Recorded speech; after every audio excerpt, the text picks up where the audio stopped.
ప్రభు నామంలో అందరికీ వందనాలు. దైవ మర్మములు ఏప్రిల్ 9వ తారీఖు.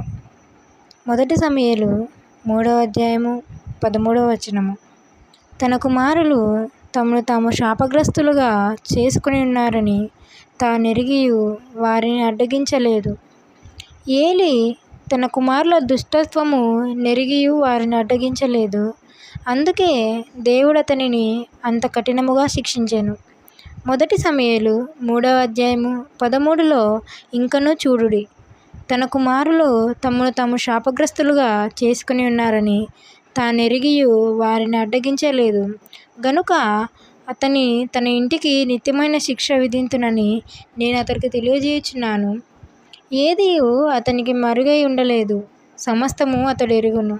ప్రధాన యాజకునిగా దేవుని ఇంటిలో అవినీతి జరుగునప్పుడు తన కుమారులను కఠినముగా గద్దించి ఉండవలసిన బాధ్యత తనది. అయితే వారిని భయపెట్టలేదు, గద్దించలేదు. అందుచేతనే ప్రభావం దేవుని ఇంటి నుండి, ఇశ్రాయేలుల నుండి వెల్లడిపోయినది. అన్ని చోట్ల ఈ దినములలో అనేక మంది దేవుని సేవకులమని తమను తాము పిలుచుకున్నవారు ఈ 3 ముళ్ళు గల కొంకినే ఉపయోగించుటూ చూచుచున్నాము. లోకస్తులలో కాదు గాని విశ్వాసులలోనే అధికారకాంక్ష, పేరు పొందవలన ఆశ మెండుగా కనబడుచున్నవి. అందుచేతనే వారు వాటిని పొందుటకు మానవుని మహిమపరుతురు. బలిమి చేతనో బ్రతిమాలియో లేక వేరొక యుక్తి నుపయోగించియో అనేకులను ఆకర్షింతురు. ఒకరోజు రైలు బండిలో నేనున్న పెట్టెలోనే ఒక హిందూ స్త్రీ ఉండెను. ఆమె నాతో, నేను ఏ సంస్థకు చెందిననంటివి? దేవుడు ఎట్లు నీ అక్కరలు తీర్చుచున్నాడనెను.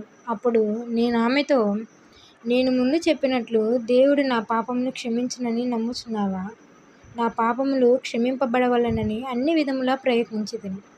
అయితే ఎవరు అట్లు చేయలేకపోయిరి.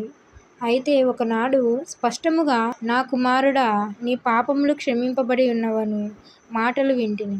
యేసుక్రీస్తు ప్రభువు నా పాపములు క్షమించి 50 సంవత్సరములు పైగానైనది. లోకములోని ధనమంతయు అసంఖ్యాకలమైన నా పాపములను తీసివేయలేదు దేవుడు.